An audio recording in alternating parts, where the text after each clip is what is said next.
that are foundational to some stuff that we're still working on in America. But you recognize that we're still working on some of that stuff. And so it's important for us that we likewise establish something that's got structural, um, institutional impact that we can work on for the long term. The importance of establishing some baseline training and presentations for our future work is what we're going to work on a little bit each time. I don't want to make these long, but I do want to make them important. So tonight we have a presentation from Maureen Alley, who is Vice President at the Health Policy Institute of Ohio. HPIO is Ohio's only nonpartisan organization solely dedicated to informing state health policy decisions. After her presentation, I'm going to need to just cover some housekeeping items that I think will clear up some things for you, make sure that we're all on the same page. Ms. Alley, you may go ahead. Am I pronouncing your name correct? If I'm not, I'm sorry. You are. You pronounced it beautifully. Thank you, dear. I would like to share my screen, but it's not letting me. Is there a way that I can share my screen? Yes, Katie will figure that out.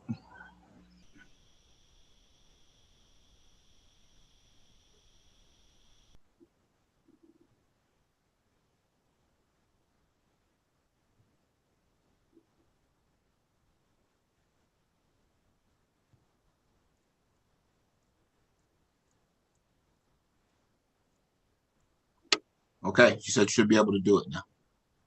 Great.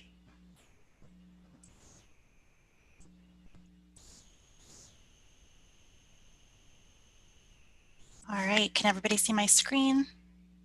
Yes, wonderful. Okay, well, good evening. Thank you so much for asking me to join you. And what I'm going to do is provide an overview on the connections between racism and health. For those of you who may not be familiar, the Health Policy Institute of Ohio, or HPIO, is a nonprofit organization, and we were founded and funded primarily by philanthropy. We partner with others to provide the independent and nonpartisan analysis needed to create evidence-informed state health policy, and these are our core funders. There are 3 points I'm going to cover this evening. I'm going to briefly review racial and COVID-19 disparities in Ohio. I'll provide an overview of the connections between racism and health, and then I'll be providing information on action steps to dismantle racism. So first, I want to do a deeper dive into Ohio's racial disparities to lay a foundation for the impacts of racism and opportunities to take action. Across the state, there is a gap of more than 29 years in life expectancy in Ohio, depending on where a person lives.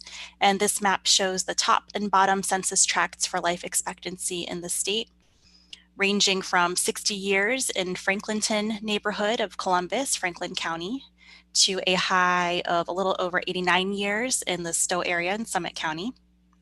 You can be living in the same county in Ohio, maybe even in the same city, and life expectancy in your neighborhood may be drastically different than the life expectancy in a neighborhood that's just a few miles away. When HPIO examined census tracts with the highest life expectancy and then those with the lowest, a pretty troubling pattern emerged. And what we found was that the census tracts with the lowest life expectancy had a higher percent than the state average of Ohioans with a disability, as well as Ohioans who did not graduate high school. And the average income in these neighborhoods was less than half of the state household median income. And these census tracts that had the lowest life expectancy had a higher percentage than the state average of Ohioans of color, specifically Black or African American Ohioans. And when we take a closer look at what this means, we find that on average, Black Ohioans are expected to live 4 years less than white Ohioans.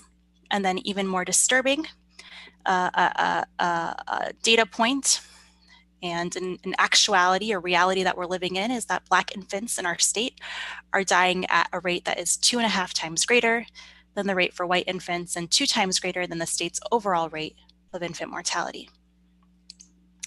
The health disparities and inequities that are experienced by communities of color have only been exacerbated and have exacerbated gaps in outcomes during this pandemic. The figure you see here compares COVID-19 cases, hospitalizations, and deaths for Black and white Ohioans relative to their proportions of the state's total population. What this shows is that our Black community in Ohio is overrepresented in COVID-19 cases, hospitalizations, and deaths. You'll see that Black or African American Ohioans account for 14% of Ohio's population, but in mid-October, they made up more than 26% of COVID-19 hospitalizations. When you take a look at that same data point for white Ohioans, about 83% of the state's population is white, and then they account for less than 61% of COVID-19 hospitalizations. Another deeply troubling data point is that our Black Ohioan COVID-19 deaths have already surpassed total deaths in 2018 from several other leading causes. And with these numbers only increasing, COVID-19 is likely to become a top 3 leading cause of death for our Black community in 2020. The impacts of COVID-19 have only emphasized that we are moving in the wrong direction, and the gaps in outcomes we have been seeing for communities of color for decades now are only going to widen.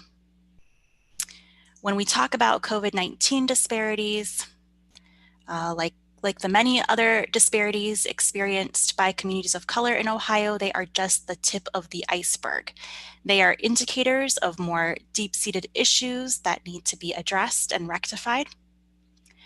And it's important to recognize that these gaps in outcomes faced by our Ohioans of color, and specifically by our Black community around COVID-19 and other health outcomes are not a result of differences in behaviors or in genetics.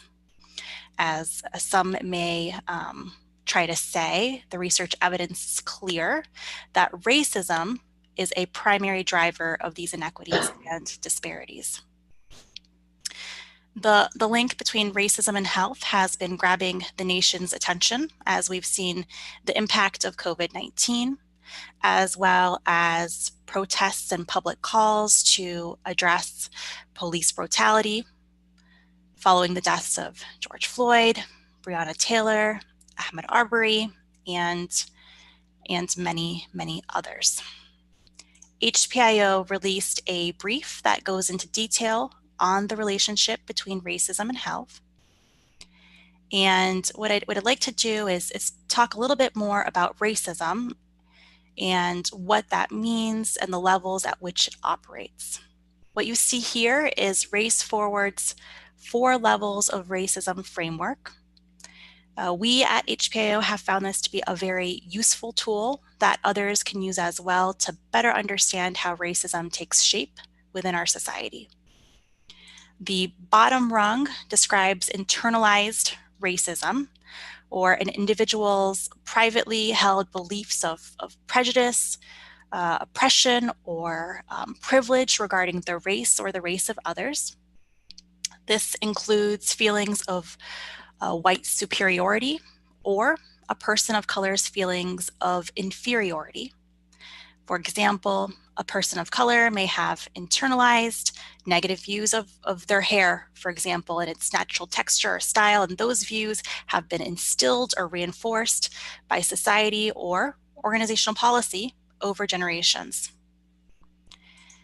Then you have interpersonal racism, that second rung, which describes when individuals, through their interactions with one another, act on beliefs of racial prejudice or stereotypes, oppression, or privilege. This can be through indirect or direct acts of unfair treatment bias or violence. And this is what is most commonly thought of when there is a discussion of racism. It's that interpersonal, individual to individual interaction. The third rung up is institutional racism, and that's when beliefs of racial prejudice, oppression, or privilege are acted on or perpetuated by institutions or organizations. And an example of this is where we see fewer people of color being hired or promoted within an organization. And then that top rung is what we categorize as structural racism, which occurs within, across systems in society, leads to things like disinvestment from communities of color through historical practices of residential redlining and even present day gentrification. Systemic racism, which are the top two rungs, institutional or structural, are really the most pervasive driver of the disparities or the poor outcomes that we see faced by communities of color. This figure outlines the relationship between racism and health. The connections, as you can see, are incredibly complex and interwoven. Racism impacts health both directly and indirectly through exposure to traumatic events, violence, toxic stress and stigma, increased risk for engaging in unhealthy behaviors, and policy and system inequities. And I'll break this down a bit more for you.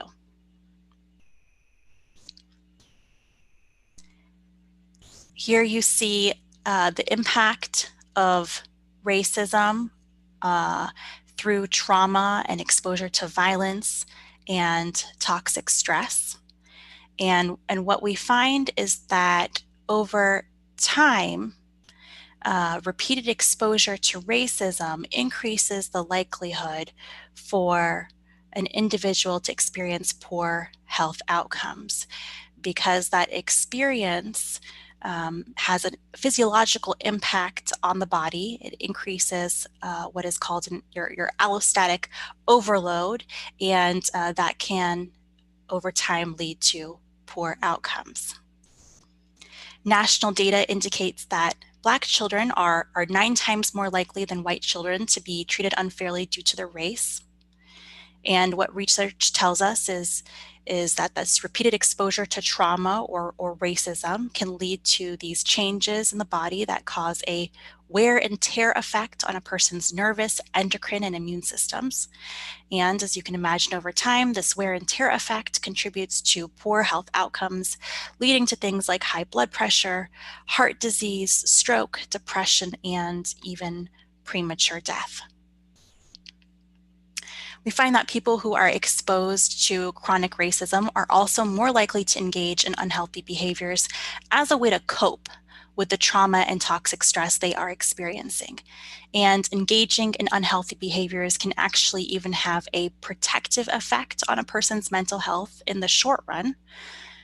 Although, of course, we know that engaging in unhealthy behaviors, things like not eating healthy or smoking, are significant contributors to poor health outcomes. The graphic that you'll see here, it's on your left, shows that the more trauma or adversity a person experiences early in life, the more likely they are to smoke. And that trauma includes experiencing racism directly or racial microaggressions. To illustrate the impact of this, on the right, you see a bar chart that shows that middle-aged Ohioans who are Black are twice more likely to smoke than white Ohioans. Racism also leads to a variety of policy and system inequities, which then contribute to poor health outcomes for communities of color. So, for example, data demonstrates that communities of color face implicit biases and racial discrimination within the healthcare system and are underrepresented in the healthcare workforce. Black patients were often denied treatment in the past because of their race. and were subject to racist and unethical medical research practices. What is often commonly thought of is the Tuskegee study, which is the picture that you see here, an experiment of untreated syphilis in Black men that lasted 40 years. However, even in clinical care today, studies have found that many white physicians implicitly, so not with conscious knowledge, hold anti-Black beliefs. And this may manifest in things like writing off some of the health concerns and questions of patients of color, or not taking their complaints of pain as seriously. A survey that was conducted in 2016, so relatively recently, found that 58% of medical trainees, these are individuals that were training to become physicians, incorrectly believed that Black skin was actually thicker than white skin. For these reasons, people of color have an understandable mistrust of and are less likely to engage with the healthcare system. In fact, a recent National Kaiser survey found that nearly 6 in 10 African Americans did not have trust in the healthcare system to do what was right for their communities. Now, imagine this and in the context of the pandemic that we are all facing. Racism has put in place and maintained obstacles to health for communities of color in the US for more than 400 years, and I think that's important to emphasize. And work to address the cumulative impact of historical and present day racism is incredibly daunting, but improvement is possible, and there are actions that can be taken. To support efforts to eliminate racism, HPIO adapted the 4 levels of racism framework that I shared to create this action steps to eliminate racism and advance equity diagram. The diagram outlines how individuals and groups, public and private organizations, and state and local level government leaders can work to eliminate racism in all its forms and advance equity. Each of these tiers has more specific action steps behind it that we've outlined for each of these actors, and all that information and those resources that we have compiled can be found on HPIO's website. And I understand that a link has already been shared to that, which is great. I do just want to highlight a few key themes from these action steps, and you can see those key themes here. A necessary first step is to publicly acknowledge racism as a crisis. This means ensuring that your organization has a specific public statement acknowledging the need to dismantle racism and address its impacts. And the statement needs to move beyond references to diversity, equity, and inclusion, and include an explicit naming of racism. Doing this sets a level of honesty and accountability that is incredibly important to engage in authentic conversations on equity. Another critical action step is educating yourself and others on the impacts of racism and ways to take action. Within an organization, this could be requiring implicit bias and anti-racism trainings, or cultural and linguistic competency and cultural humility trainings, and this can be applied, of course, in a variety of different settings. Another key theme is making sure that policies and practices that are being implemented actually result in equitable outcomes for communities of color. It's critical that specific targets are set, goals to be achieved, and that progress towards those targets or goals are tracked over time, which requires the evaluation and collection of race, ethnicity, and culture data to ensure that progress is being made. And that's where we see oftentimes policies implemented with good intention fall short. There is no evaluation of whether or not those policies have actually had an impact. And then I also want to highlight that there are many opportunities to advocate for, implement, and fund anti-racist policies, programs, and practices, both within specific organizations and through public policy. And There are critical action steps that can be taken, as I mentioned, within an organization. That could be, for example, exploring opportunities to impact racism through healthcare purchasing decisions, furthering racial justice initiatives through corporate philanthropy, making place-based investments, and supporting minority business enterprises through hiring, purchasing, and vendor contracting practices, just to name a few actions that can be taken. And then, of course, there are many opportunities to combat racism through policy change in the public sector. And I want to highlight three state-level documents that provide recommendations for dismantling racism and advancing equity. You may be familiar with some of them, but if not, I do encourage you to take a closer look at these documents. There is the State Health Improvement Plan, the Minority Health Strike Force Blueprint, and then the DeWine Administration's Executive Response.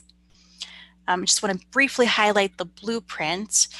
Governor DeWine formed the Minority Health Strike Force to address the disproportionate impact of COVID-19 on communities of color.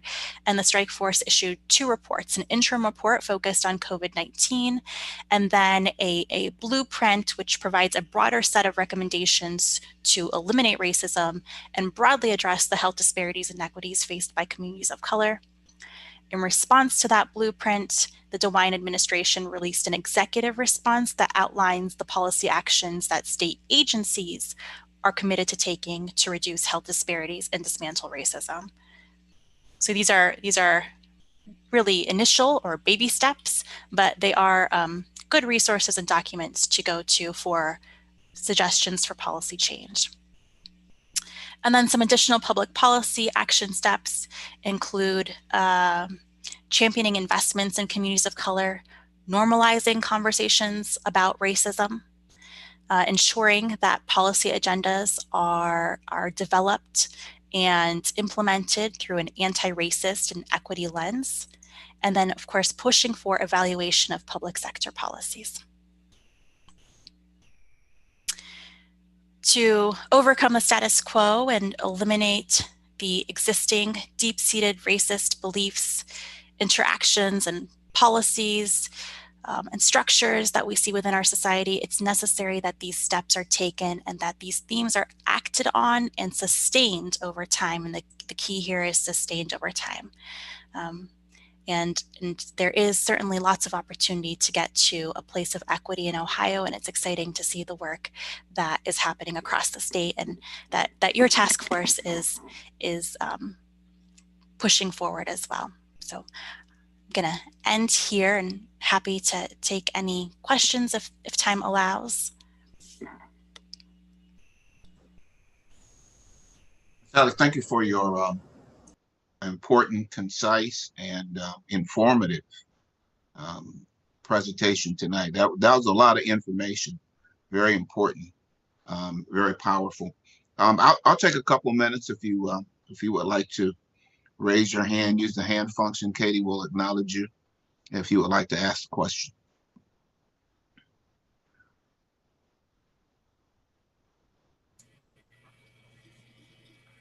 These are things that, we already know. We probably just never phrased it like that because we deal with the effects, But knowing all this and realizing all this, what's going to be the action plan? Because these are things that, we're also familiar with. And and a lot of us face it every day, especially those of us that have worked in city government or state government. We've been a part of the process where we train people to become our boss, and our services has gone unrewarded. We've seen the unfair promotions, but what do you do to stop it? Because to me, government already knows what we're facing, and they have the wherewithal to do something about it just through SOPs, things of that nature. City of Akron used to make changes all the time, whether we liked it or not. they had a clause in the contracts that stated, if this caused irreparable harm, we can get around it. All right, thank you, sir. I have a question. This is Linda, right? And the question is the objective of eliminating racism is a big one. And so I'm just curious to know how that is the objective, because we've had racism from the beginning of time. And so is it because we want to have a broad, bold statement? So, or is that a reasonable objective, I guess is what my question. And that would be to Remy. Yeah, I think that, depending on who you talk to, you're going to get a different perspective. The perspective that our organization holds is that it is bold, it is difficult, but it's necessary and unacceptable to say anything less. And so that's the position that we hold within our organization. When we talk about disparities specifically, and those gaps in outcomes that we see, to set a target of anything less than eliminating them feels, like such a big disservice to our communities and just unacceptable. And so while we understand and know that this has been an issue for hundreds of years, and it seems that there's been a growth in allyship and a strengthening and commitment to addressing this, at least in certain circles. We've certainly seen more explicitness at the state level around this issue. We're going to jump on that chance and that window of opportunity and make sure that the message is very clear that this cannot go on, this cannot continue, and that we do need to eliminate it. So that's just the perspective of our organization, but I think, of course, you can have differing opinions on that approach. Thank you. Thank you for that. Thank you. Let's take one more question. Bishop, the next question was, Bruce was the person who interjected first with the hand raised. Bruce, if you want to unmute yourself. Okay, thank you. My question was, and wanted to ask, can Reem elaborate a little bit on the racism and health and the effects of the educational system and how it affects our students and their learning?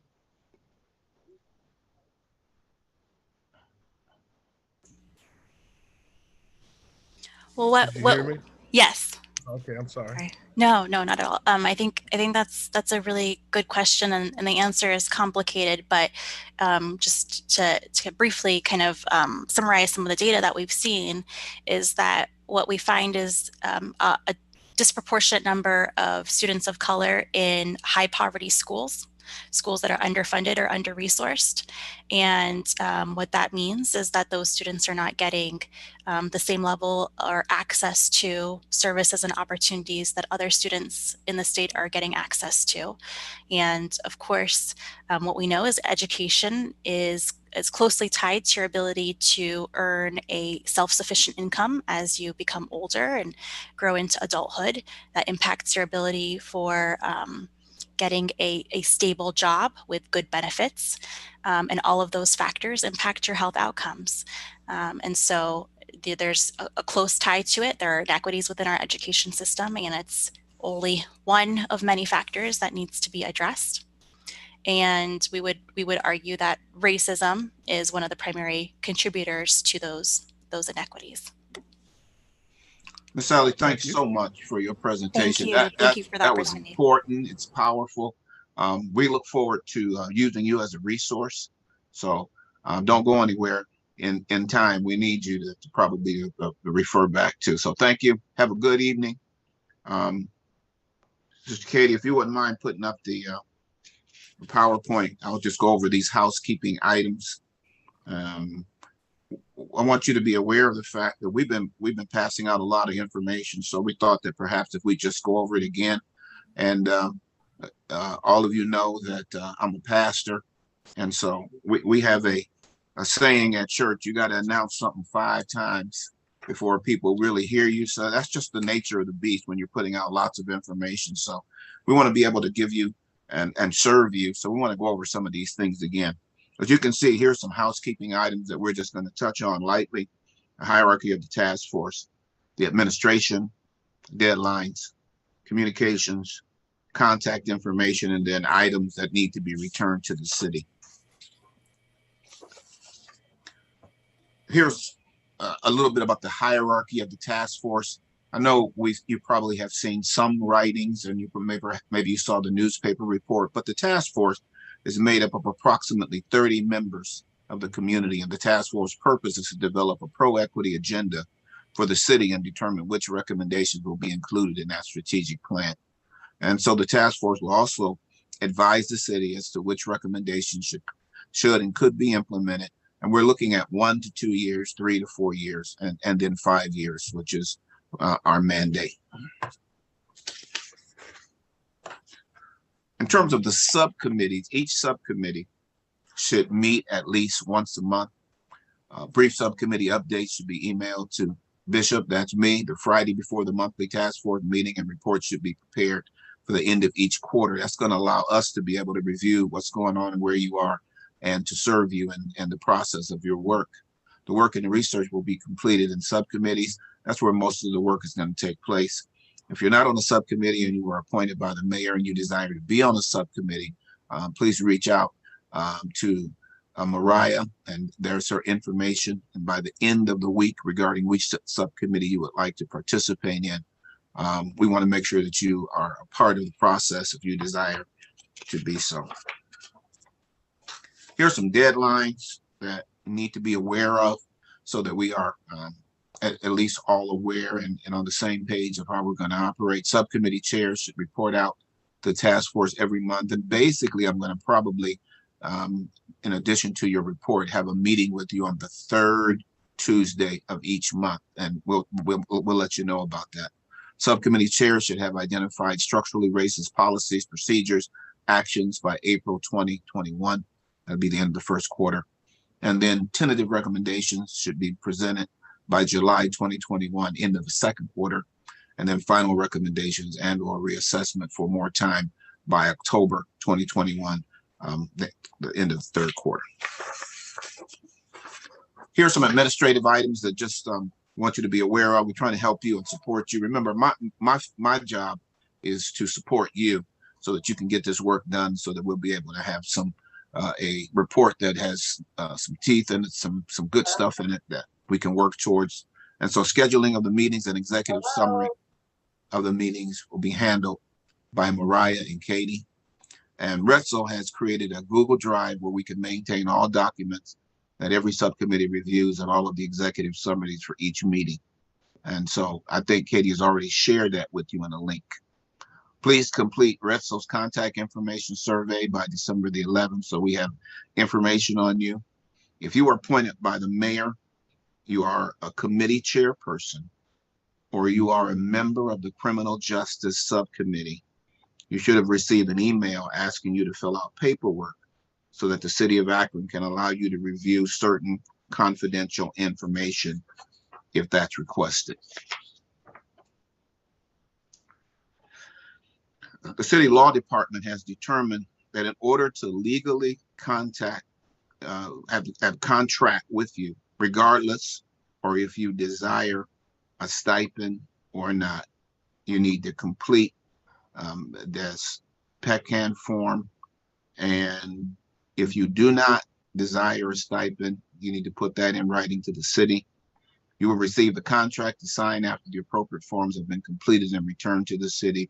And if you're a member of the other subcommittees and you desire to be compensated for your time, then you can email Katie to receive a W-9, the proper forms, by Friday. And there's not an extension, so we need you to do that. Take care of that, please.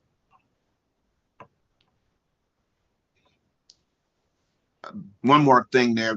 You can leave it right there, Katie. That's good. But if you are waiving your stipend, please submit that in writing to Tamika so we know how to proceed. Communication. much of the communication will be via email. It's an imperative that you read all of your emails sent by me. You'll see mine. It's Flanbus. That's my real name, Flanbus Josephus Johnson Jr. Please don't laugh. I got problems and issues, but that's my real name. Or Tamika Rose at the email that you see. Depending on your subcommittee, you'll receive emails with updates from one of the following. You'll receive them from Katie, particularly on these committees: communications, education, and housing. And then Mariah is going to deal with criminal justice, health, and workforce development. Just one last thing. We like to keep these meetings short and to the point, and yet we hope informative. Here are the communications, the chair contact information for communications, criminal justice, education, equitable workforce, health, and housing. That should be, there will be a link so that you can get this PowerPoint and be able to get all the information that you need. But what I want to be redundant in some of this because it's a lot of information, and we're trying to give you and help you to see what you need to do, how we can support you in this important work that we are doing. Thank you, Katie. Are there any closing questions that you might have for me?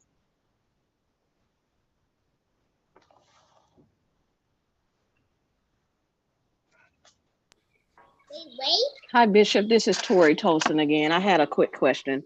Sure. I saw what you gave as deadlines, but I'm wondering, is there going to be any midway point where we have to give like the mayor a update on our progress? So I'm asking about ever addressing this committee as a body. Do you want that? I won't say it's not necessarily needed to motivate us. But I just, think for some, and I'll speak for myself, that it would also just be kind of interesting and important to me to hear, from him, his commitment to this. Okay. I will certainly talk to the mayor about that. I know he's committed, but we'll talk about that. Sure. Thank you. There is a question from, I believe it's Candy Robinson. Yes, hello. My name is Attorney Candy Robinson, and the question I have is, currently I have several clients who have matters that they have been trying to address with the city, we have not received any responses, or the response that we have received has been unexpected. While this task force is pending, is there any person that they should be contacting directly to address these issues? Because the issues they have are in line with what we are potentially going to be recommending to the city to resolve. But in the meantime, they have this immediate need and aren't receiving any response. So is there some method of addressing those concerns in the meantime while we are preparing this proposal for the city? That's a great question, Candy. I don't know. I think Tamika is on here. And Tamika, you want to respond to that? I don't work for the city, but I love the city. Tamika, go ahead. So, Attorney Robinson, I don't know who your clients are contacting, but the mayor has an email address. Email it to the mayor at akronohio.gov, or you can email it to the email address that comes to me, socialjustice@akronohio.gov, and we will attempt to help your client. One client has emailed that email address and several email addresses in the law department, and nothing. And so the kind of response I'm getting from clients or the community, because I practice in criminal justice, I represent a lot of minority clients in the city. It's like, what is this task force for? And is it going to produce any results? Because I'm attempting to do these things now and I'm getting no response, to the point where I am indicating to certain people, I don't want to take on your case right now until I get more information and see what's happening. But I get contacted a lot about matters like this. And I advised a couple of them, I would ask to see in the meantime, what can they do to have these issues addressed?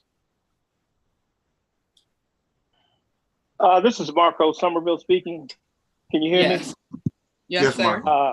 I'm not sure exactly what your issues are, but if you want to contact me directly, and I can see exactly what issues you're talking about and what the impediment is, you're not getting answers. Okay, I will do that. One of the issues that I'm speaking of, that client has been in contact with you, and you probably are the response he's received. Yeah, I know exactly. So so let me look at them and see, and then we can figure them out. And I'll be more glad to do that.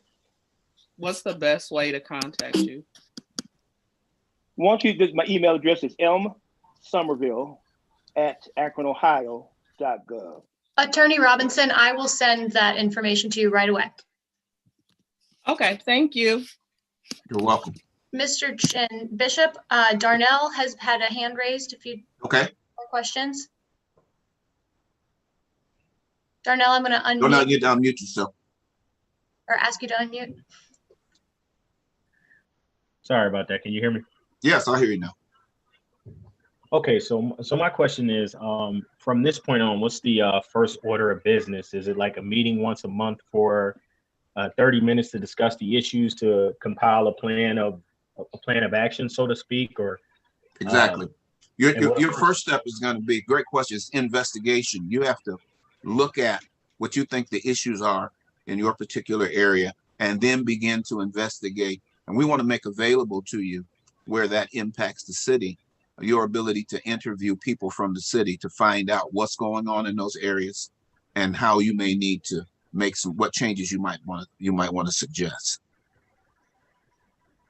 Okay. And who do we submit the information to?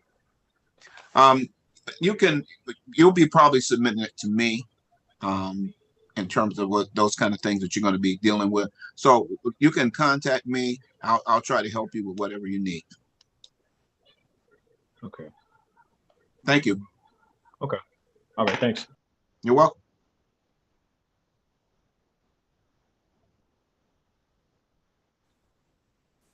If anyone else is raising a hand, I don't see it. This is Robert DeJarnette. I'm raising my hand.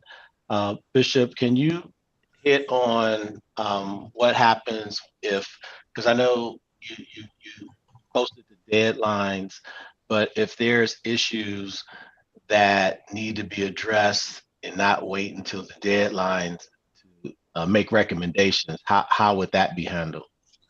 As you start to have your subcommittee meetings, if there's some things that you think you want to submit right now, please let me know that. We will see how we can address those and make them aware, the mayor aware of those, or whatever is going on in our city. We want to be able to try to be moved towards that.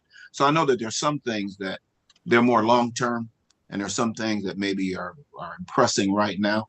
We want to be able to work with those and do what we can. So please feel free to share those with me. Bishop, Mary Brooks. Yeah, Mary had her hand up. Mary, unmute yourself, dear.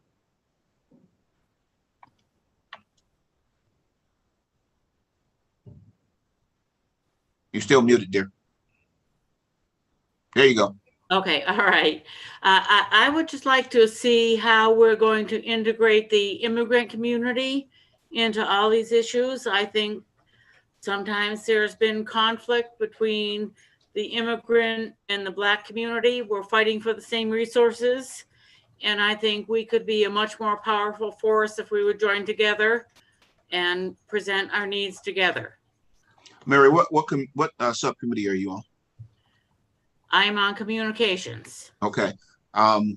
let's me and you have a meeting, and let's talk a little bit about what's going on and how we can do that. So when you get off, hopefully you got my email address. Email me your telephone number. I'll try to call you tomorrow, the next day, and we'll start talking about that. Okay, you brought that up before. I want you to know I'm aware of it. Fabulous. Thank you. You're welcome.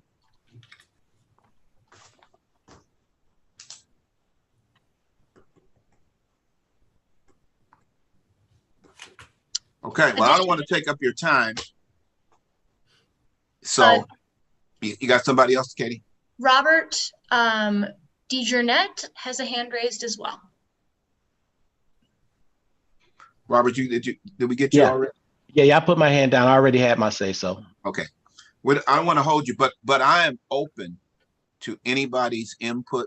You can email me. I would give you my cell phone, but you ain't gonna get me that way. So best to email me, and I'll call you back. Each one of you, I want to say this, and I really mean it. This is not just talk. Each one of you is important to what we're attempting to do. Your input, your work is important.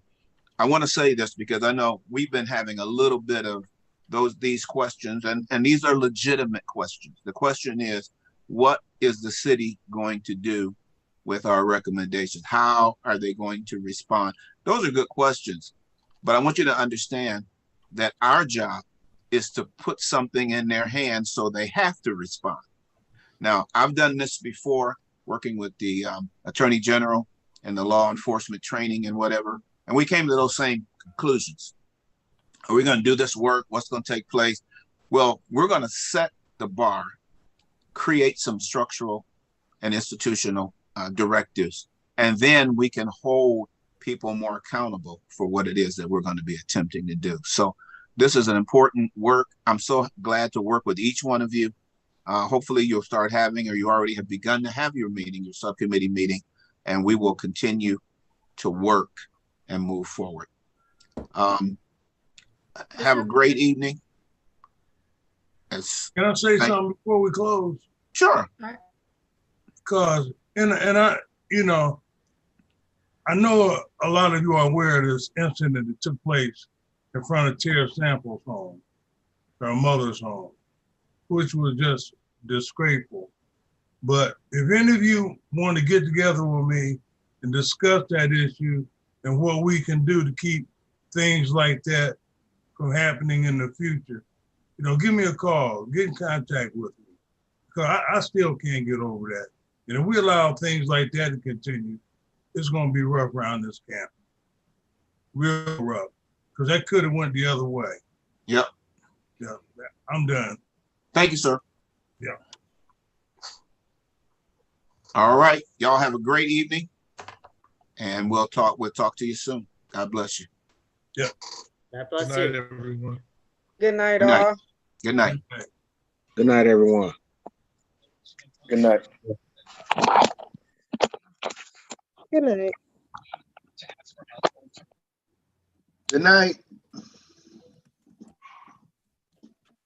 Uh-oh. Say good night on that. Yeah. I gotta get off.